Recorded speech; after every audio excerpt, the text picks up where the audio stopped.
What's up guys, welcome back to my channel. My name is Ariel if you didn't know. So today's video is going to be all about oily clients and lashes. Oily clients make such a big difference, so let's just get into it.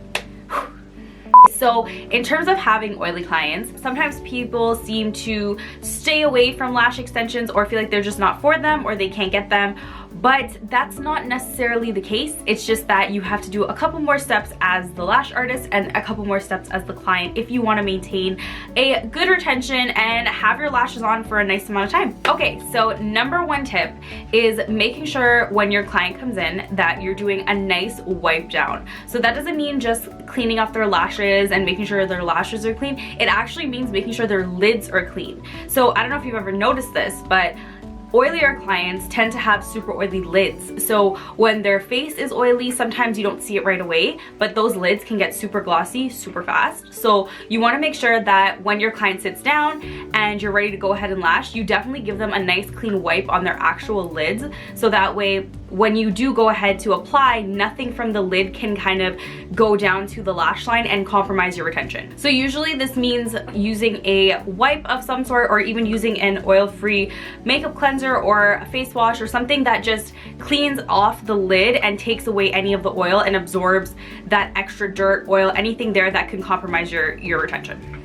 Okay, second tip is determining exactly how oily your client is. Because I've had clients where, yes, they're oily, they have to do a couple more things to help make sure their retention is great, but sometimes you have clients that are excessively oily. And to be quite honest, when clients are excessively oily, they know that they're excessively oily because this is something they deal with on a daily basis, whether it be their skincare, whether it be makeup products, anything. So they know that. So when you have your client that sits down, ask them, be honest. Sometimes you can even see it point blank. Let them know like, hey, you seem to be a little bit oily. Is there something I should know? Do you think you're excessively oily? Do your eyes get oily very often? They know these things, so it doesn't hurt to ask, so that way you're not caught off guard. So that way you know exactly how to prep your client. What I mean by that is, like, if you're doing a lash bath or if you're doing a primer, sometimes your primers are like the best way to go, and you just kind of prime without doing the lash bath, because you also want to make sure that you keep the pH level of your client's lashes at an optimal level. So sometimes, depending on, again, how oily the client is, if you tend to do both prime and use a lash bath, obviously it depends on the ingredients of each, but sometimes you can be messing up their balance of their pH level, and then that also can compromise their retention. So you have to be a little bit careful when it comes to using both.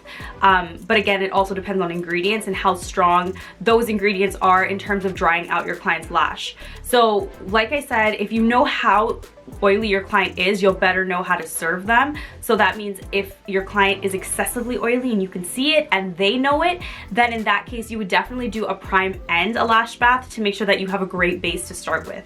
Oh, and that also means, and that also means in conjunction with doing the wipe on their eyelid, this is your next step. After you do the wipe on their eyelid, you definitely want to make sure their eyelids are clean itself, then go on to the lashes. And again, that's obviously if your clients are super oily. Okay, number 3. So this is something we preach all the time. We preach to all of our clients, and if you don't, you should be, is daily cleansing. So let's be realistic and say that most of our clients are not doing daily cleansing, and some of them, I guess, just don't have to. So that also comes down to if they're oily, if they're dry, if they're wearing a lot of makeup, if they're outside, depending on where they are, what they're doing, because obviously we know lash extensions grab onto dirt and oil and debris and all that kind of stuff. So generally speaking, if you have a client that's really dry and they don't really wear much makeup, they're home, they're not really out there, chances are they don't really wash their lashes that often because they don't necessarily need to. But if you have oilier clients, your oilier clients are definitely in need of a daily cleanse. So that means making sure that if they're wearing makeup, they're obviously taking off all that makeup and they're doing a cleanse on top of that. So that means implementing a lash bath with micellar water or a foaming cleanse, just so that way they're cleaning out their lashes thoroughly. Because It's sad to say and it sucks, but oilier clients definitely have to take this step to keep their lashes at a higher retention and keep them looking great at all times, or else they start to sometimes, if you get like volumes, they tend to close, the fans tend to close because they're oily, and then they build up so much dirt and debris. So you definitely have to take that extra step, and enforcing those clients, definitely do a daily cleanse. Also, something to keep in mind for your clients is that a lot of oil and dirt and debris hide in those inner corners, and sometimes our clients have deeper set eyes and all that gets right in the corner, and a lot of times those inner corners fall out faster. So you definitely want to reiterate to your clients that they're cleaning those inner corners as thoroughly as possible, so all the dirt, all the debris, it's all clean every single day. Okay, another fun fact that you can also tell your clients, specifically more for the summer months, I mean obviously if they're out, this is super helpful, but when those clients that are oily start to get really oily in their eyelids, because I don't know if you've ever seen that, but it definitely happens a lot faster on the eyelids than it does on the face sometimes. So what they can do is always have like blotting paper with them, and then they can go ahead and just use that to blot the lid itself, so that way that oil isn't just soaking up into those lashes and just sitting there and just living its life there. And it keeps the retention of your lashes a lot higher, because obviously you're reducing how much oil is impacting that adhesive at one time. Okay, and my very last tip is to make sure that your clients are avoiding oil at all costs. So I've had clients where I tell them, hey, like make sure no oil whatsoever, but then I don't know, for some reason that gets lost in translation, and they think I mean no oil on their eyelids or no oil, specific types of oil, but it doesn't matter what kind of oil, any kind of oils will compromise your lash extensions in one way or another.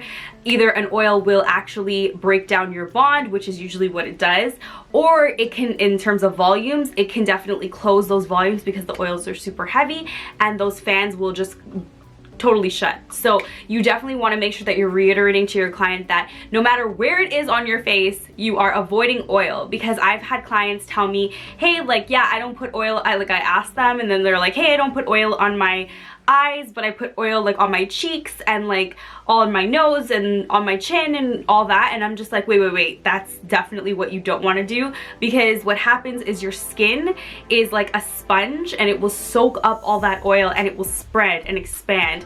And depending on the type of oil, depending on your skin, you don't know where it'll expand, and chances are, if like say your oil's here, it could just soak in and expand up, or it can expand anywhere this way. So you definitely want to avoid it at all costs, because you don't want to come back and say, hey, my lashes are falling off and I don't know exactly why, but it's really because you were using oil on different parts of your face, just not your eyes, but it can still affect your retention.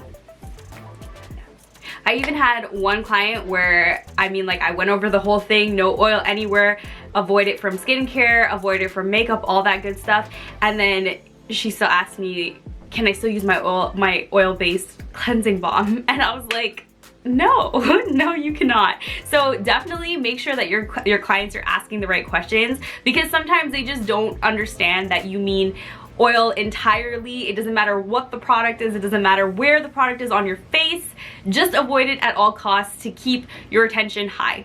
Okay, comment down below if you guys have ever had to deal with an oily skin situation, and what did you do? What did you tell your client? How did it help and how did they feel?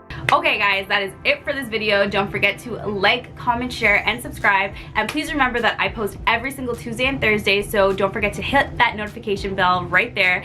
And yeah, don't forget to like, comment, share, and subscribe, and I'll be back with something new next time. Bye!